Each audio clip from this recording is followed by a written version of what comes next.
Being a single mom and doing it all by yourself is brutal.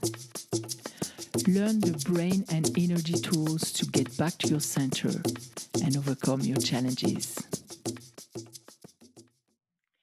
Welcome to Single Moms Doing It All. This is Marissa Lupo, your host today. And before I introduce my guest, I would like to remind you that if in this period of, we're not completely confined, but we are getting out of it and we still have a lot of people at home. If you need to get back to peace, I still have a free mom, how did I call it? Emergency back to peace kit for moms. So you can grab that on my website, it's free. And now I'm going to introduce my guest, who also is a single mom. And I'm going to tell you a little bit about her before I bring her fully. Her name is Marisa Lupo. She's a certified life coach who has mastered strategies to empower divorced moms in her private practice to cultivate an authentic life overflowing with love, meaning, and passion. And I will let her tell you the rest because I'm going to bring her now. Hi, Marissa. How are you? Hi, I'm good. Thank you so much for having me. I'm excited to have you here because I know that the divorce thing can be a traumatic passage or journey for many, many women. Yeah. Before we talk about what you do, I would love if you could explain how you ended up doing what you do today. What was your journey? Okay. Yeah. So, just to give you a quick little background of what led me here, I think you have to know first where I come from, which is my parents are both born and raised in Italy. Oh, so the same small town. You already know where this is going. I'm Jewish, so we're kind of the same Right. cultural background. Yeah. Right. And so I have a few questions for you too, and I want to see how similar our stories, our ideologies may be. So, I grew up with immigrant parents. I'm first generation American and I have two brothers. So I'm the only girl. And so, in the Italian culture, I grew up very much with image, we call it figura, la bella figura. Oh. You're familiar. For Italians, it's a way of life, right? Image is everything. And so growing up, this is kind of what I was conditioned to believe is how do people see us? What do they think about us? What are they going to say about us? And so that was kind of my foundation. And so I think because of that, I sort of lived this checklist life, like, because I had to, be the good girl, I have like this mental image, these checklists that I had to live. So, I had to be a good girl. I had to be quiet. I had to behave, not step out of line. And, you know, everything you do, you got to worry about how other people are going to think. And so I kind of carried that belief and that ideology all throughout my life into adulthood. And so, fast forward into once I started, I needed to graduate college and marry the acceptable man, approved, and like have a family. And, it was all the checklists. Yes. And I think, and that's what I did. I kind of like one by one started checking everything off, and I think it was not until probably my mid 30s where I was just like, there has to be more here. Like, I've been living this life and it's just not fulfilling me. And so, I married into an Italian family, and it was not arranged, but our families knew each other from birth. His parents knew me from when I was a baby, and we actually shared some of the same relatives, like opposite sides of the family. And so I like to say that, like, our marriage was very entangled. Like, we celebrated everything together. Everybody was very involved in everything. And so that, and it was not until probably like my mid 30s where I just said, I was living this very robotic life. Like, I just very unfulfilled and not really knowing how to explain that. but I just knew like something wasn't right. I felt this disconnect in my relationship, and I didn't know how to articulate it. It was almost like as if I was kind of choking and suffocating, and I just needed to get out, Oops. having to kind of like I say entangle it because it was very entangled. It became very difficult. It was not, I wanted out of the marriage. My family kind of did anything and everything to keep me in the marriage.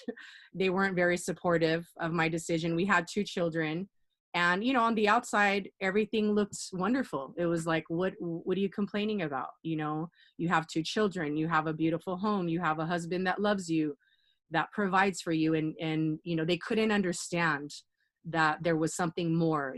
There was this sort of disconnect there.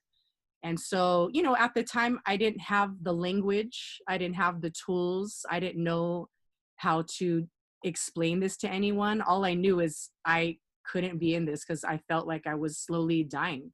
Like I had no identity. Because of this checklist life, I've been living life for everybody else. Yeah. And, I got to this point in the marriage, like at the tail end of the marriage, where I just had like a complete identity crisis. I didn't even know who I was anymore. You know, That's something that is very common. And I have a similar story in my life too, because when you do what is expected of you, you're not really living. It's like you live next to your life. That's the way I see it in my head. And you slowly dying. You literally are dying slowly. And because I also come from France, so that image, that outside image that you project, both in the way you look, which is very, very present in right. France, and what's proper, what's not proper, what are the neighbors going to say, all that aspect was very present in my life too. So like you, when I decided to divorce, Mm. everybody was against me, and I decided to divorce going into a relationship with somebody who was not Jewish. Mm. So big, I was like the black sheep of the family. Right. Yeah.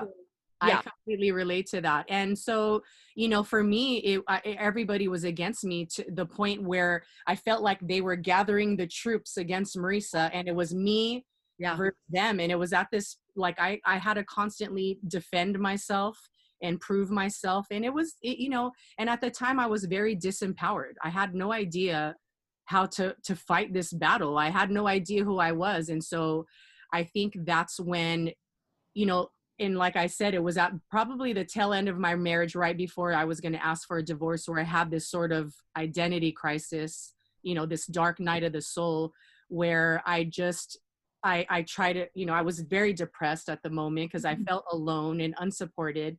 yeah. And I just sat there and I asked myself, like, who the hell am I? Like, who's Marisa? Like, I really didn't even know. I didn't know what I liked anymore. I didn't know what I was interested in. I had no idea how, like, I was so far outside of myself for so many years because we had been together since we were 16 and 17. So we got married very young and we were together for 19 years. So, 19 Your years, life. right? My whole life of not being who I was and not living my truth and not even knowing what that truth was, and of being what everyone else needed to be. And at that point, it was either I stay in this marriage and I slowly die, or I do what it takes to walk through the fire to get out. And I knew that there was going to be criticism and judgment and backlash, and like you said, breaking out of that cultural belief or that mindset. It came with, there was consequences to that. But I think when you stand in the truth and you rediscover who you are, you don't let anything outside of you get in the way of that. And I think that's the place that I had to get to. And now looking back, because I know for me, when everybody was against me, my community, my parents, everyone, it was like I lost my whole world in one day. Everything crashed down. Mm. But looking back now, I realized that this was a turning point where I understood that what people think of me doesn't really matter as long as I do my best. And it freed me from the opinion of others. Mm. So did it do something now when you're looking back? Can you see something positive out of the, having all the clan against you, against your decision? Do you feel that it helped you grow in any way or Yeah, strengthen? absolutely. I actually, to now, I'm so grateful. I'm so grateful they actually turned their back on me, because I asked myself, what would life have looked like if they actually supported me? Would I have actually found my truth, or would it just be kind of, tiptoeing still and wishy-washy? So the fact that they burned all the boats and I was on my own island myself, it forced me to Yeah, find my strength and my power. And that's what I needed. I needed that. And I'm very grateful, and we've reconnected and established yeah, healthy relationships after. It's really hard to do that unless you detach. yes, It was never an adult relationship. There, yeah, it was still, I was at my late 30s, and it was still a parent-child relationship, yeah, to where they thought they can tell me how to be, how to act, and they were very fearful, and I get it, because it was a different time that they grew up in. Women didn't leave marriages back yeah, then. No matter what the situation was, you stay and you be quiet. true. And now I don't have to do that. I don't have to stay in a marriage that's unfulfilling, and I have the freedom to get out. And it just needed time for them to see that that was okay. Like, Marisa was going to be okay. Yeah, She doesn't need this man in order for her or her children to be safe and provided for. That they will still be provided for. But I get that they were scared. But yeah, I think if they supported me, I honestly don't, I wonder really if I would you have found my power. now you know that you have no doubt that it is you.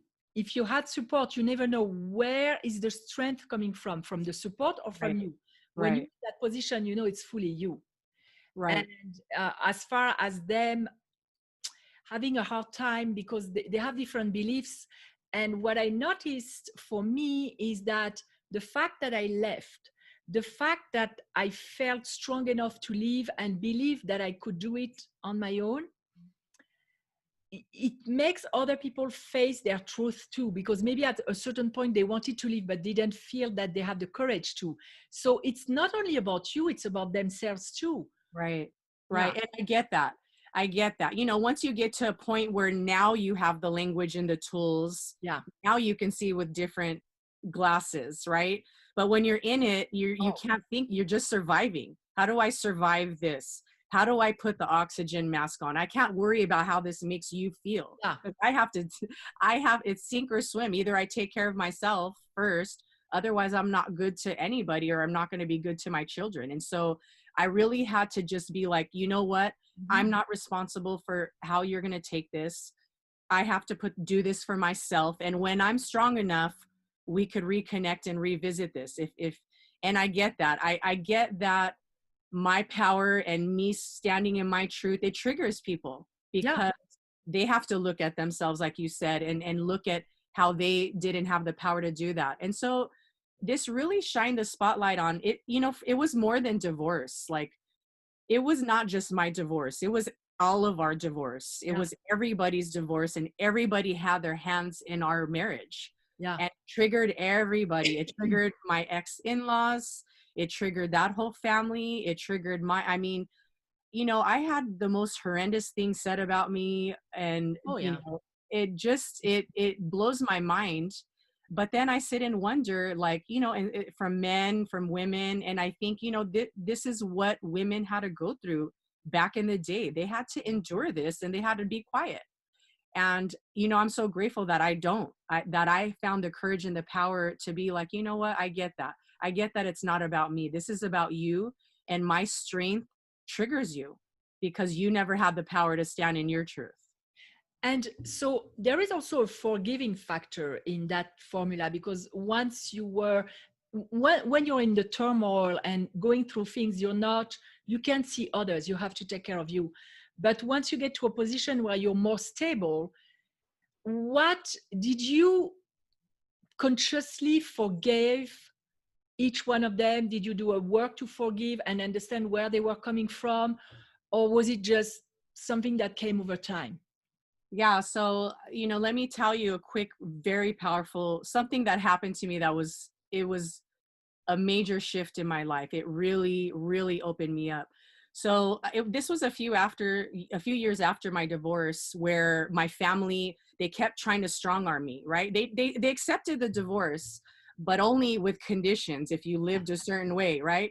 Okay, we've accepted it because the divorce papers are signed, but I'm going to tell you how to date and who to be with. And I said, absolutely not. And so I have two siblings, but one of my siblings, he took it very personal, as if I divorced him, and of course he had lots to say about it. And my eldest son at the time this was all happening, he was about 13 or so. And there was a lot of things that landed on my children's ears about me, on the type of mother I was and how I was raising them. And so, it obviously was not good. And it hurt me. It hurt me that here I am, like, I didn't do this to you, but they took it so personal. So, long story short, I had to sever the relationship with my brother at the time.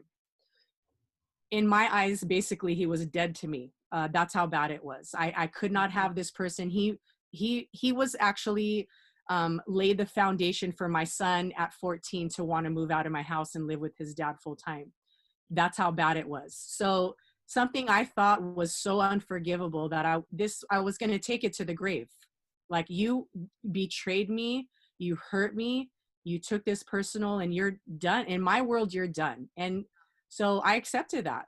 And so for like a long time, everybody kept trying to put us back together. Oh, but you got to forgive. And I'm like, you don't understand. He ruined my relationship with my son, and that's unforgivable at the time in my eyes.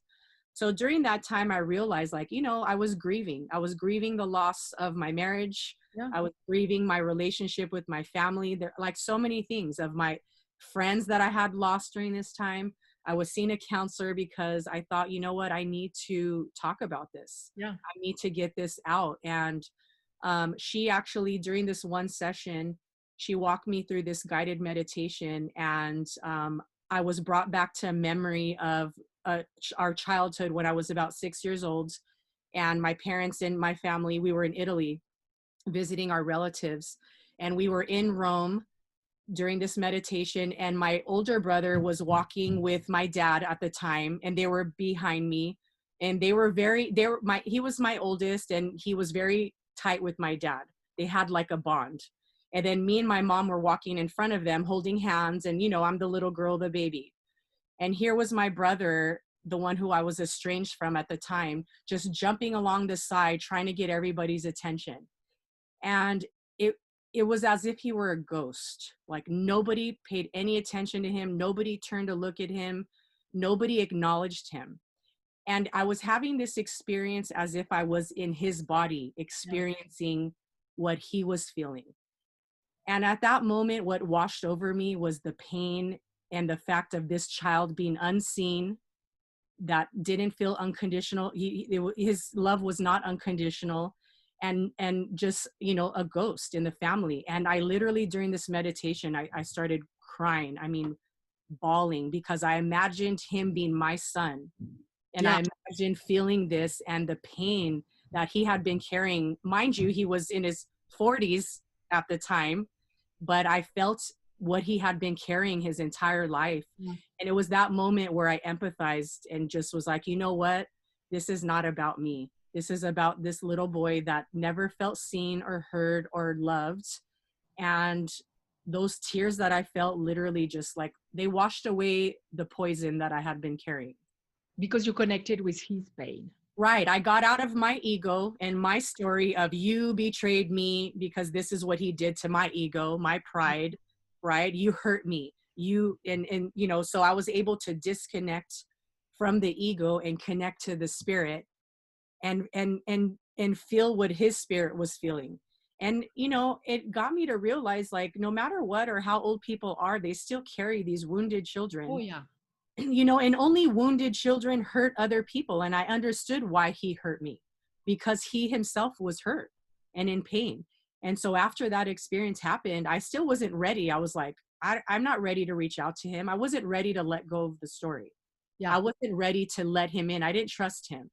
But months later, I had this intuitive push to reach out to him. And I sent him an email, and I wasn't ready to call, but I said, this experience happened. And I said, I'm so sorry if you never felt seen or loved or heard in this family. And I'm so sorry if I played any part in that. And even in my divorce, if that took any attention away from you being seen. And within minutes, he read that email and he called me just crying. And I thought, you know what, we could hold on to the story and, or I could just let it go and heal from it. And it's also, of course, it's a case by case, because in certain situations like yours, you see that the person can heal and the relationship can heal. In other cases, you can love people from afar Right. because certain people are toxic and you Right. shouldn't invite them back in your life. And it's a Yeah. discernment in the moment. Right. Uh, Yeah, absolutely. And I totally get that. The behavior of his changed. I felt it's like you leave the guard comes down, and I felt that energy. Had he had been the same person, absolutely. I could forgive you, but that doesn't mean you belong in my yeah, life. yeah. You still do have to protect yourself and love yourself. And so, but I felt a shift, and he apologized. And the best lesson is just change behavior. The Yeah. behavior changed. And you know what, this was a few years back. It's already been several years, and we don't talk about it. I don't look back on it. I don't hold a grudge. And it's so easy for us to be like, you know what, you did this to me, and you damaged the relationship with my son, but I'm going to show you the unconditional love that you were never given. I can do that. I can shift my family by doing what my parents at the time were unable to do. But I'm sure that throughout your growth, you also learn to set healthy boundaries where you feel safe to love without putting yourself in danger emotionally. Right. Absolutely. And I think that's when you start living in your truth and you know who you are, Yeah. when those, it's easier to read other people's energy and to be like, you know what, I'm not comfortable right now, Yeah. or I need to not have this conversation, or I need to leave. Yes. Whereas before I would just endure it and power through it and just shut up, Marisa, just do what you're told. Yeah. Be the good girl. Be the Ah, good girl and be quiet. Don't speak up. Right. And now I can't be that girl anymore. She's gone. Like now, if you say something and it steps over boundaries or it hurts me, then I have to say something, and I have to speak up and say, hey, that's not okay. did you find that because in many cases, when we first learn to have a voice and to set limits with people, we're kind of, those puppies that they don't realize when they're heavy and we're kind of awkward and clumsy about it. Did you find that it was the case with you, and that with time you became more balanced about how to put limits and how to know to do that in a more subtle way? Yeah, absolutely. I mean, for sure, I got a lot of help. I worked with several counselors. I didn't know what I didn't know. So I needed to get the tools to gather so I can go out in the world and feel like I can take care of myself. So I've worked with several coaches myself, and I did the work. I did the work to heal that. Had I had not done that, I wouldn't have had the tools to do that. I had to do an environmental detox. I really didn't have anyone in my life, in my family, that paved the way for me. So, and I realized that. I understood, like, hey, I need some mentors. I need some people that I can aspire to be to. I need some tools so that when I do go out there and I do need to speak up, that I can trust myself enough to do that. Sure, at first it's like a baby, right? Like Yeah. baby doesn't just walk overnight. Yes. You eventually the baby learns how to walk, and it falls and it gets back up, and I think that's the same with growth, right? It's having that awareness first, and then having that trust and that confidence in yourself, and gathering the tools and practicing, right? Exercising that muscle. Practice, yeah.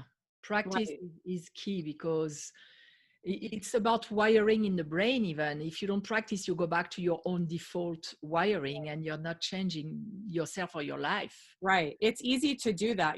For me, the emotions that were my constant companion was guilt and shame. Yeah.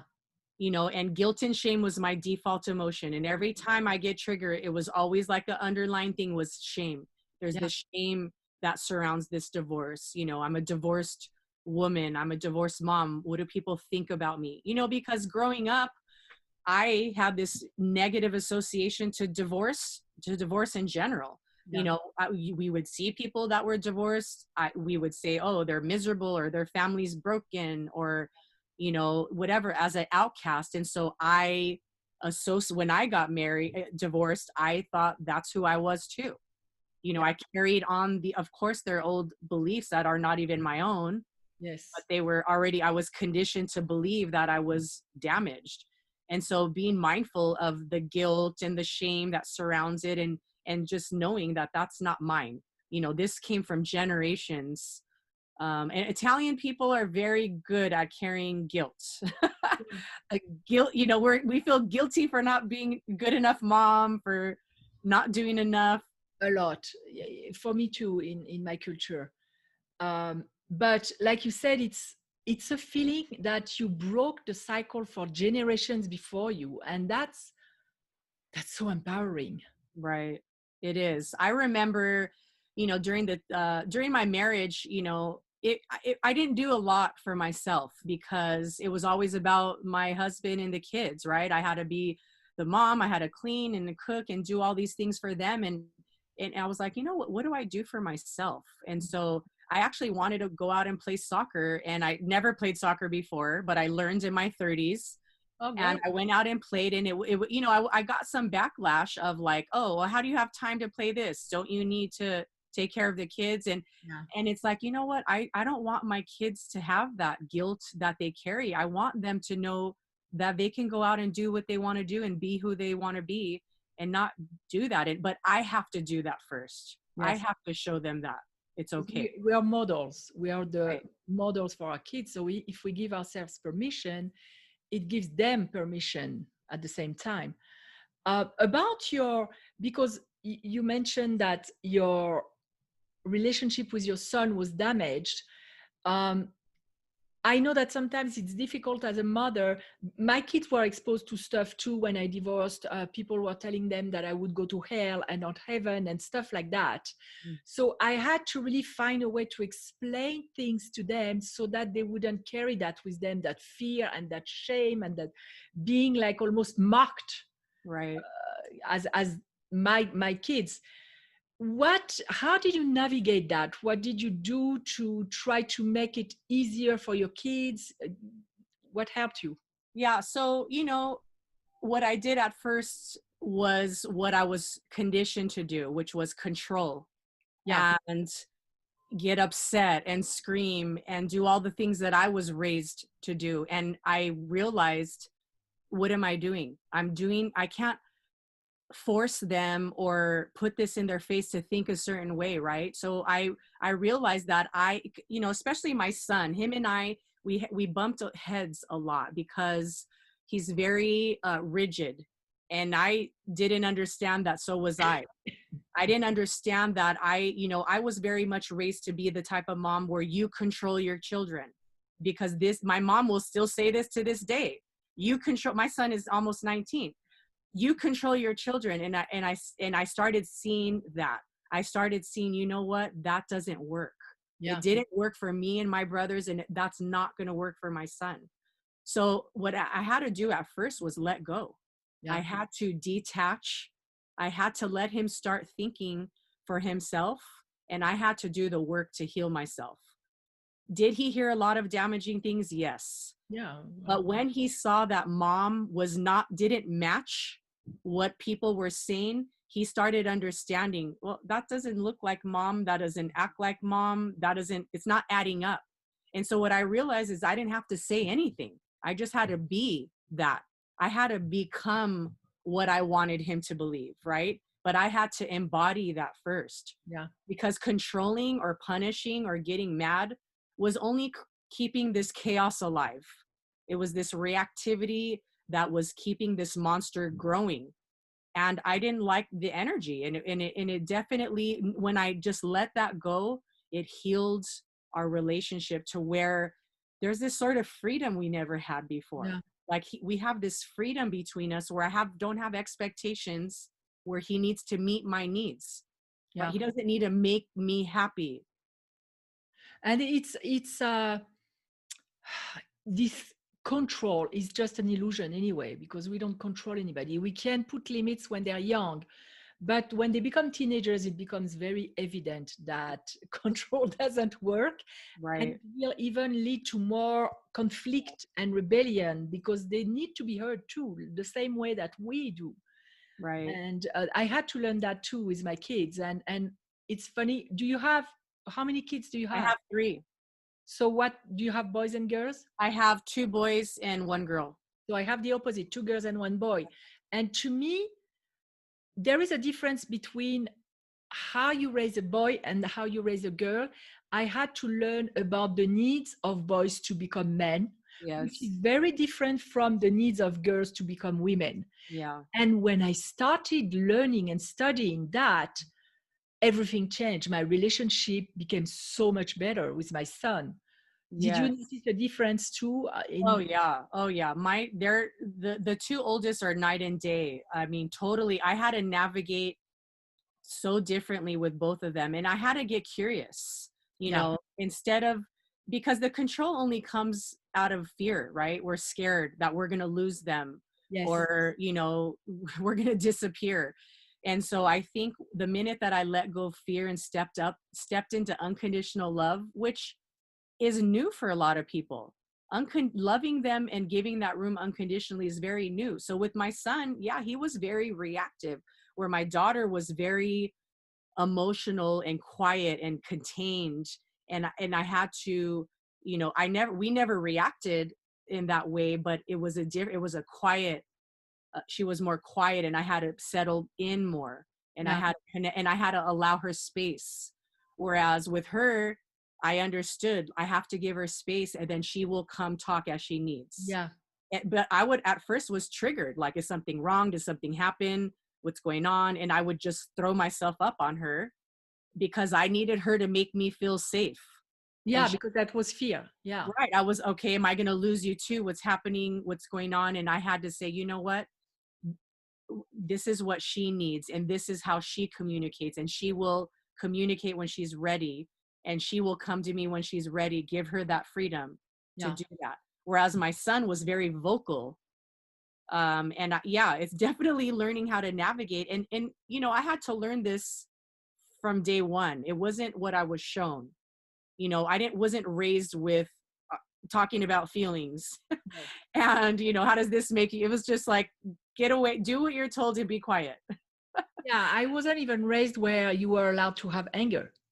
Oh I my God. mean, if you don't say no, and you do what you're told to do, or there are strong consequences. So it was also for me an unlearning. We have to unlearn what Right, we learned growing up. right. It's so So hard. That letting go is so, so hard. With my son, like I said, he decided at 14 that he wanted to go live with his dad. And I thought, why? Like, am I such a horrible mother? Like, what does that say about me? Again, what are people going to think about me? The yeah, old programming, and then when I allowed the space, and I said, you know what, maybe this isn't about me. yeah, Maybe this is what he needs.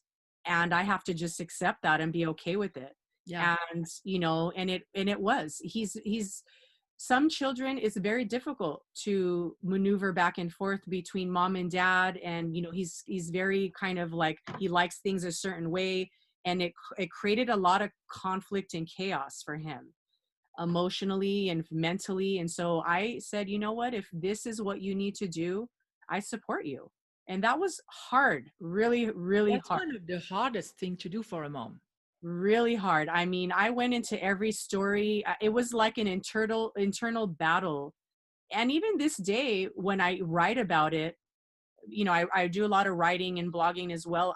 There's tears that still come Yeah, out, because I feel so sad for that girl. Like, I feel sorry for her. Like, she really endured a lot, and letting go is not easy. It's so difficult when it comes to your children. I don't know anything, That's tough. more difficult than that. Yeah. It is. I didn't have to do what you did, which is very hard. I had to trust that a higher power, the universe, God, whatever you want to call it, would protect them, because mine started acting out in ways that were potentially dangerous and could kill them. Yeah. And same thing, you don't control them, you cannot protect them 24/7. Mm-mm. So you have to do whatever you can. You have to stay connected and love them no matter what, and trust that what's guiding me is also guiding them. And Right. that was one of the hardest things to do for me. Yeah, having that trust is so difficult. But I think, eventually when you let go and you see, right, you allow that space, that sort of surrender, like there's this energy that comes, like you just have so much more energy, Peace. and they see the peace, and I think that they see that, when you're so constricted and so rigid and so in control, and we want to protect them and put them in this bubble, and not allow that, like that's how I was raised, and it's like Yeah, being choked, it can be felt. You right? don't And even have to say so, a word and it can be felt. right. And when you allow the freedom for them to become and be who they are, it just you find more trust in that, because you know that they're going to be able to get to a place of living their truth, not what mom needs me to be, right? I don't have this job of fulfilling mom anymore, because Yeah, that's a job. I have to make mom happy. Mom is going through a hard time. What can I do to uplift mom, to cheer mom up? And yeah. it becomes work for them emotionally. They carry That, that on. that's a burden. Right. And my daughter would see me going through this difficult time with my son, and she felt, she was very silent about it, but I can tell energetically she was taking on a lot of that. Oh yeah. And for me, it brought me literally to depression. That's how I really started helping single moms, because I was coaching on dating before, to a point where I had to learn to function otherwise. Otherwise, it was damaging the entire family. Right. And something that was very present with me that I had to do, and I wonder if it was the same for you. So we were talking about image and how people perceive us in a certain culture. What about for being a mom who gives more freedom to their kids when other people around are like, oh, she's not doing her job, she's too loose, she's too free, and they put that on you? What helped you free yourself from that? Because I had to do the work on that too. Right. It's so funny. Yeah, because no matter what you do, people are going to say something about you, right? I mean, my daughter is very sassy. She's 15, and she talks to me sometimes like we're friends, Yeah, little sassy, and I'm just like, "Huh." And she'll do it in front of people, and I always just tell myself, and I'll tell her, how you want to carry yourself, that's on you. You're not a reflection of me, yeah, and I'm not a reflection of you, nor am I responsible for your behavior and how you want to carry yourself in the world. And I don't, my daughter or my kids are not a continuation of me, yeah, right? They're responsible for and I always tell them, this is your life, and the decisions and choices you make affect you. They don't affect me, because at some point you're an adult and you're going to have to, go on with life, and not with mom or dad. So I don't worry about what other people say, because again, I'm so used to people saying things one way or the other. yeah, So sometimes people will be like, oh, you're going to let her talk to you like that? And I said, if that's how she wants to portray herself to people, I'm not responsible. yeah, I'm not responsible. Do I want to? Of course, I want my children to be respectful, but I'll remind her of that. Hey, how you treat others is how they're going to treat you, yeah, and how you show up. I mean, people, unfortunately, they're going to have opinions about that, and that's, it's up to you. I also want her to have the freedom to be herself without worrying about being judged, yeah. you But know? at the same time, if there is one thing that I think is important for a mom, is to let her kids get the consequences of what they're doing, right or wrong, and Absolutely. as early as possible. Because when you understand that relationship between your behavior, your actions, and what you get, that's when you know you're going to have to change if you want another result. And if they don't get the cost of what they're doing, they will never learn. Right. Oh, absolutely. And there's always lessons that come up and opportunities where you can sit down and talk about that, even if it's not about you or somebody else, where you can say, this was the consequence of that, right? What kind of life do you want to have? If you want to, my son's in college, and he's not, other, because we're in quarantine right now, he had to come back home, but he was away, and I don't have any control over what he does over there, right? And so we have to have those conversations of, hey, what kind of life do you want to have? Because if you want all these things, which you like nice things, it requires a certain lifestyle and success and money. And if you don't want those things, that's great, but that's up to you. Yeah. Because mom and dad, there's no like funnel of money that's going to keep coming in. So he knows, and I can't control any of sort of actions that he's doing there, but we talk about those things. We talk about that, hey, there's certain decisions that you make that will follow you. If you want to drink and drive and get a DUI, and try to get a job, let's say as a police, the police force or whatever, there's consequences to that. And we could talk about those examples. I don't make the rules. Yeah. Those are the rules. And so you either follow them or that's on you. It will drive yourself insane if you have to worry about their every move, because sometimes you have to let them get the consequence to learn. And sometimes, I know in my case, you have to not deal with the terror before it actually happens. Right. Because I remember waking up in the middle of the night with those horrific scenarios, like one of my kids would be dead and I wouldn't even know, and but they do at parties and stuff. Right. And I had to let go of that, because first of all, it doesn't help me in the moment. And I trust that if God forbid I'm supposed to have a kid, that something bad happens or I lose a kid, I will be given the tools to deal with that when and if it happens. Right. It's also a training of the mind to not go in directions where it doesn't serve anybody. Well, I believe we manifest that. I believe if we have this belief that something bad's going to happen, that changes our energy and we start acting out that way. Because there's been many moments in my life where I feared something that didn't even happen, and then it happens. And then I asked myself, like, how did these sort of things happen? With my son leaving, I feared that he was going to want to leave the house one day, and it happened. But I had that fear, and I think it shifted my energy towards, it made me more controlling. Because I had in my head that fear, I started acting in ways with him that were trying to hold on tight, right? Choking him and almost like pushing him out the door. So, now I think because I have that experience of having to let go, it's like, I don't have that fear anymore, because that fear, I don't think there's not a lot more that I can endure that is just as hard as that is, of having to have your son walk out the door as a teenager, as a young teen. And for me, it was when I say a matter of life and death, it was really where it was. So I don't believe that I could cause someone's death. I don't believe that I'm that powerful. But no matter what's supposed to happen, even with the COVID-19, let's say you can spend your time worrying about it. And if you're supposed to die of it, you will have your last 3 months crazy, or you can enjoy your time. And if that's your time to go, that's your time to go. But at least you do the best with what you have right now. And worrying for nothing, it's ridiculous when you think about it's not helpful. It's a useless waste of energy.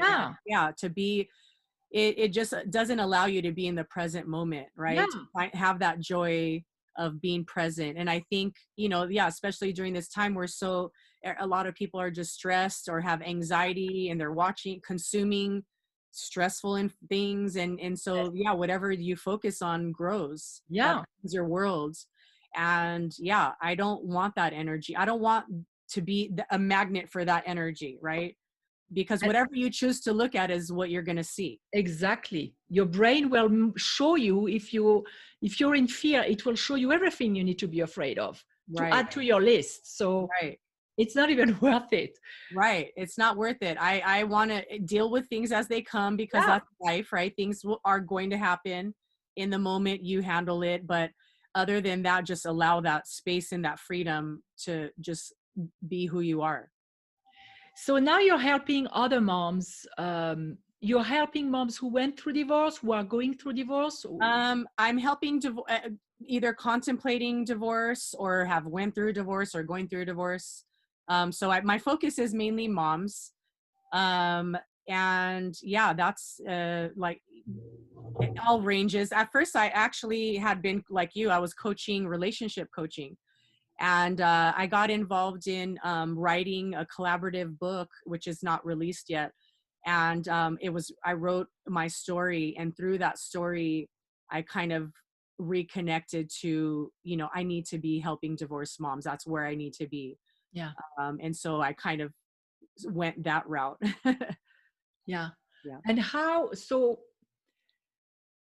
do you, how do you help them? Is it one-on-one? Do you have programs? How do you help them? So it is one-on-one. I do private coaching, and I'm also in the process of finishing recording a digital course that they can do on their own.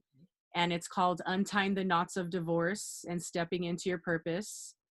And it really is, it's a soul project. Like, I've been working on this probably for like about a year now. And it's amazing. Like all the information in there is everything that I've went through or clients of mine, and how to untie these knots that keep us entangled. Yeah. And step into their truth, into their power. And so it's a really like step-by-step process. And a lot of divorced women, we can see that there's this sort of similarities in our stories, right? If you look at the surface beneath it, there's a lot of things we carry. And so it really is about entangling that and emerging into who you are. And so just by curiosity, because when I record a podcast, or especially when I do the solo episodes, but even when I have interviews, it's very funny how life will show me during that specific week what I'm working on. It's like, let's say I was working on letting go of what no longer serves, and recording a podcast on preparing the space for happiness. And stuff will happen during that week to show me, like, are you really practicing what you're telling people to do? Does it happen to you when you create your program? Did you revisit some stuff and stuff happened in your life? Oh yeah, absolutely. Because I think, the program is always, you're the first client. Yeah. And so I think as you do the work, it's so, you get to this place where you connect with that spirit and that voice within, right? And Yeah. so as you're doing the work, you're embodying the program. Like, I really have embodied this program. That's why I'm so passionate about it, because Yeah. it really was written by my soul. Yeah. And I mean, there's a whole story behind that, but and so for me, it's just this passion piece, and because I know that it works. And so Yes. definitely, as I'm going through it, and I'm recording right now, I'm trying to finish recording. I mean, things got a little sidetracked during the quarantine.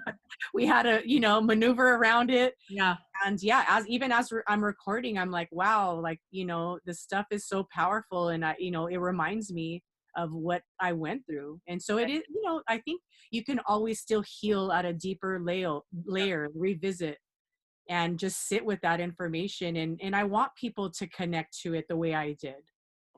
It's really, I believe that things like that are orchestrated from above. You're supposed to have gone through certain things and come and give birth to that, because Right, then you're matched with the exact women that you're supposed right. to help. There is no Yeah. randomness. And it was scary because I really wrestled with that.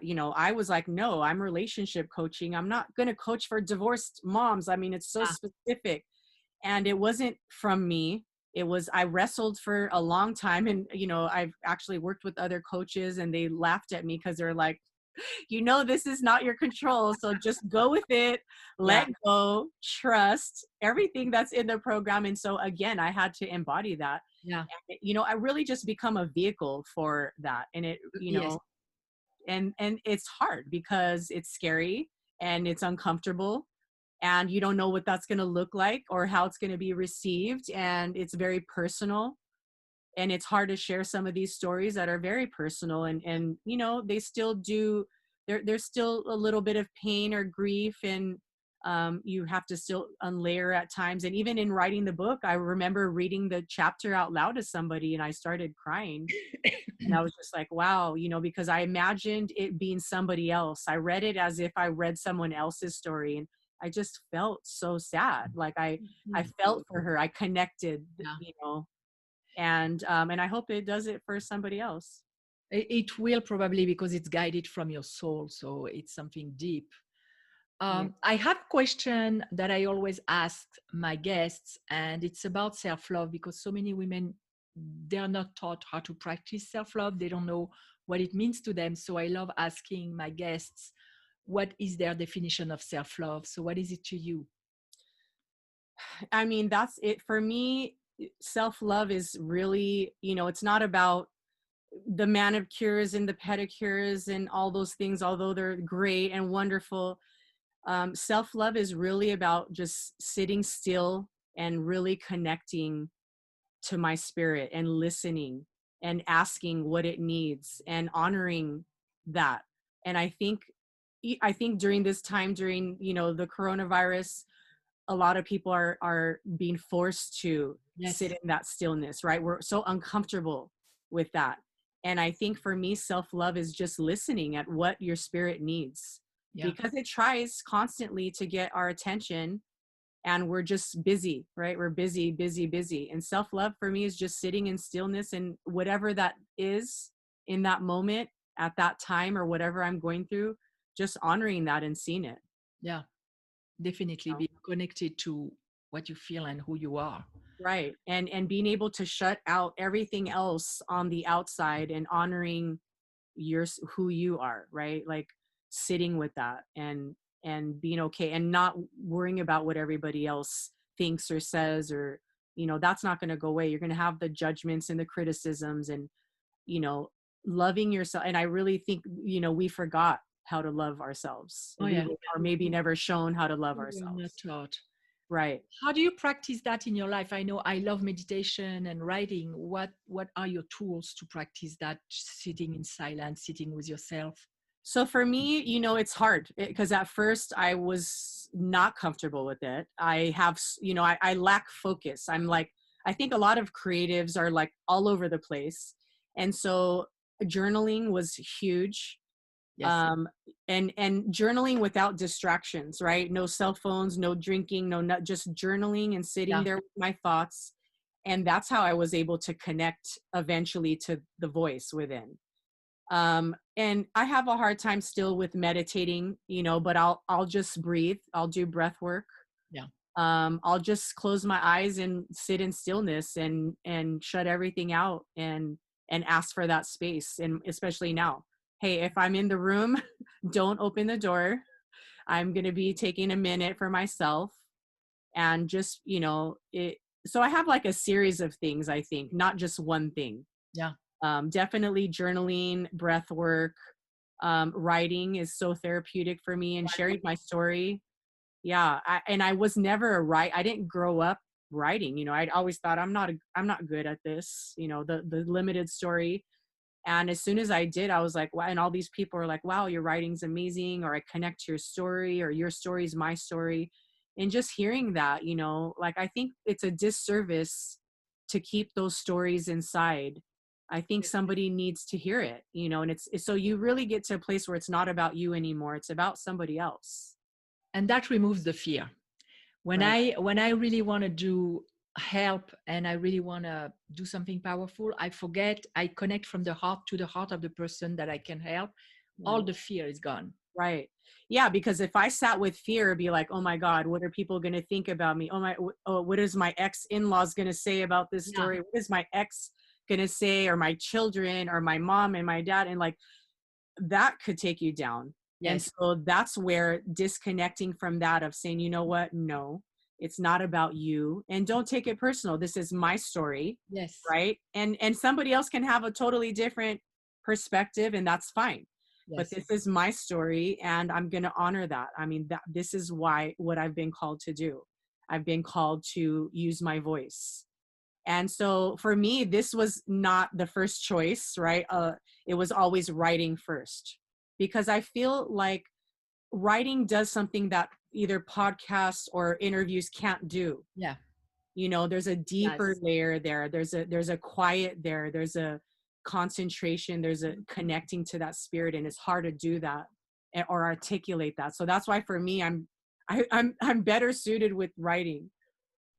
And it's funny because when you write only for yourself, even if you're not going to show it to anyone, magic happens and Yeah. stuff come Right. from our soul directly on paper. So Right. I think we need the writing. It gives another dimension, that's for sure. Yeah. And we have to just stop the stories that we don't know how to do this, or I'm not creative, or I'm not good at this. No, you are. We all are creative, right? We all have that in us. It's just a matter of doing and letting go of judgment of yourself, really. Yes. And I know I sometimes end up in Franglish when I write, but that's okay. I'll do it in That's okay. It's beautiful. you know We'll what? figure it out. I want to thank you for being here today. Your story is powerful. And maybe, is there one thing you want to leave the audience with before we part? Gosh, just really, you know, get to a place of stepping out of judgment and learning how to connect to your inner spirit. You know, no matter what you're going through, and especially right now, if you're in survival mode, just slow down. Yeah. Just slow down and breathe and practice stillness, even if it's 5 minutes, even if it's eating a meal in silence, one meal, like anything. Take one step, you know, don't overthink it, just one step that'll bring you back to yourself. And that's really where it starts. That's beautiful. What's your website if people want to connect with you? It's marisalupocoaching.com. And so on there, they can find all my other social media. There's some free resources. They can get on. They can actually get on the wait list as well for the digital course that's going to be launching soon. So yeah, a few resources, but yeah, that Marisa Lupo coaching. Great. And I'll put that in the description as well. Okay. Thank you. Thank you, Marissa. I'm really happy that we had this conversation today. I know it's going to help a lot of women who are going to listen to that. Thank you so much. I appreciate it. Thank you. And for our audience, I will be here next week with I don't know what, because I don't know when this episode is going to be published, but that will be a surprise. Have a beautiful week. Bye. Mwah. Bye-bye. Being a single mom can be challenging, but you don't have to face it alone. Join our community at facebook.com/groups/single and doing it all, and receive tools, tips, and free group coaching. And if you like this podcast, please review and rate us on iTunes. I would really appreciate it.